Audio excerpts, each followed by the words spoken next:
Martin Luther, the front door of the donut house was 5 feet wide. It's one half of the two big barn doors that used to open up the whole face of the carriage house. My parents had the middle cut out of each door and glass put in.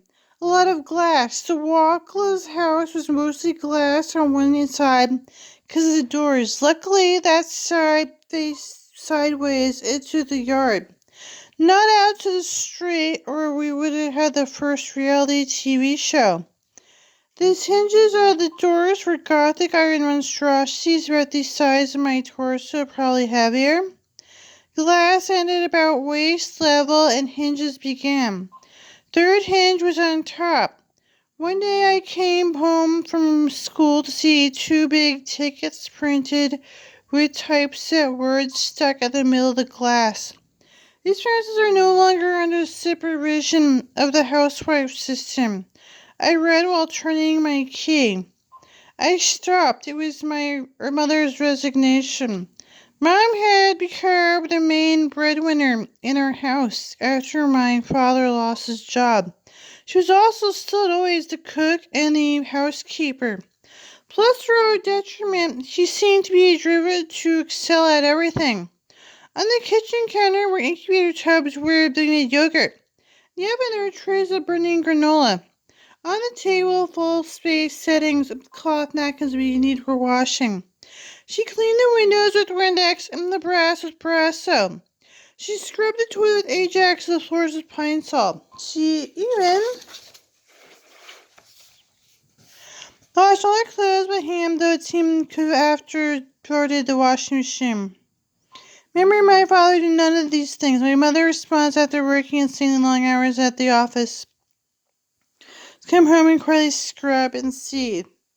She was part of another lost generation of feminists who slipped through the cracks of history, became victims of their own liberation. She was free to overperform her way in a professional workplace, but she still had to shoulder the bulk, parenting and housekeeping duties, because she could no longer conceive of anything different. She married herself, my mother, one day in a rage. She quit. She would eventually quit us all, leave her dream house behind with those stickers were stuck on the front for my mirrors, because after the wood had completely fade away in the weather, she was long gone. In the meantime, it became my job to make dinner. I heated up jars of tomato sauce, boiled spaghetti. I cubed a loaf of bread and melted a package of fondue. Sometimes I try to get fancy and make a stir fry. Remember making pizza dough? I especially remember the first time making 2 cups of oil instead of 2 tablespoons. I misread the recipe. It's kind of drop-out perspective you have when you're a child imitating a grown person. It's a bizarre and puzzling experience to try to stir 2 cups of oil in pizza dough. You only do that once. Fed whoever my family sat down at dinner at night, but there's less and less predictable. Cooking job got really easy. My whole family started dropping out like weak radio signal. My older brother was freaking out. It brought the atmosphere of freak out. There were suicide attempts and other cries for help. His main thing was to lock himself in the bathroom and wash himself raw. Parents were unable to make him come out or in. Together they spiraled into endless torment of muffled yelling behind the bathroom, and in contrast I ventured further and further afield. The triangulation became complete when my brother was checked into a series of psychiatric hospitals, co-ed with Boston Children's Hospital Institution, for both parents to be present for bi-weekly family meetings. So my parents went to Boston, the Ronald McDonald House. I stayed in Buffalo. This place with his friend who carved various buses and various routes to Waterfront School. My friend Gary, who lived a few blocks away, seemed to have a happy family. Lived at her house anywhere my clothes mixed with her laundry.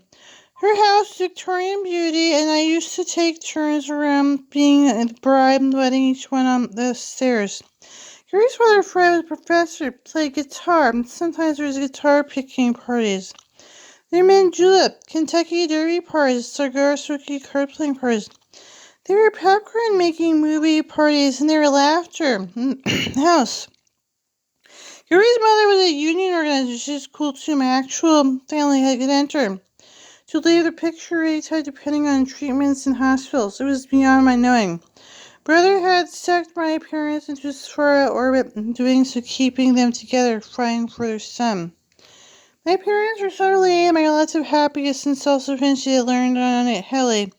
They were beholding early on their steepest praise and message I could do anything I want as long as I continued quite nothing of them.